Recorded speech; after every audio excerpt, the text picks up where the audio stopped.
السلام عليكم ورحمة الله وبركاته. أكمل جاجرتني. أردفتوني فيلمي كورلوس أوران. بقيرات نجا. فيلمي كورلوس أوران أكو بيك مو خطا دي دم جافا إذا تمورا يرجع جريتو. خطا تمورا من قال لك فما جلو خلي بيسا مولى تجلو خن. خطا إذا تمورا دي جلو فيلمي كورلوس أوران. يجون جافا خان تمورا جافا إنه سيسواني تكفى سنتاني ولا ما قال دابت. نمني بيجي جافا نتي. سينا إسات إنه ما تيجي جافا نمني بيجي. سينا إنساني هندو من سينا أوران نجيل قوي بدي هندو مني.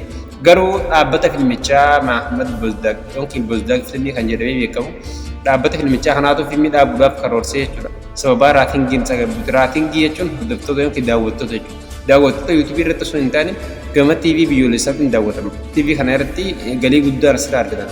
Sababa kanaan raatingiin isa achirraan gabbuutiif filmiin dhaabbachuuf karoorse. Kanaaf malee seenaan dhumatee namni waan jedhamu miti jechuudha gabaabdumatti. Filmiin eeganii dhaabbatallee kabiraatti uffaat filmii kabiraatti fuula qopheessanii jiranii waraabamuun isaa tulaa dhiyaattee jirti. Yaani filannoon aktaroota hunda filatanii jiran jechuudha. Aktaroonni filmii kan hojjetan irra guddaan isaanii aktaroota ajaa'ibaati.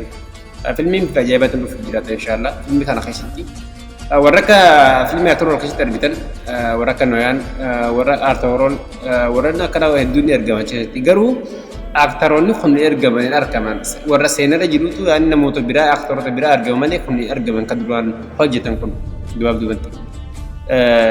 Filmiin kaseenaa Sultaan Alaaddin irratti hojjetame Alaaddin Koobik yookiin yaani kan filmii aktaroota keessatti argatan jedhi yaada.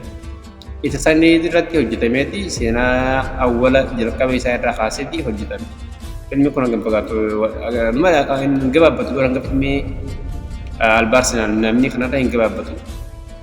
Achi booda illee filmiin Turkiin galiin isaanii filmiidhaan argama waan taateef dhaabanii ta'uun beekamaadha. Kanaafuu yeroo biraa isin beeksifna waan akka.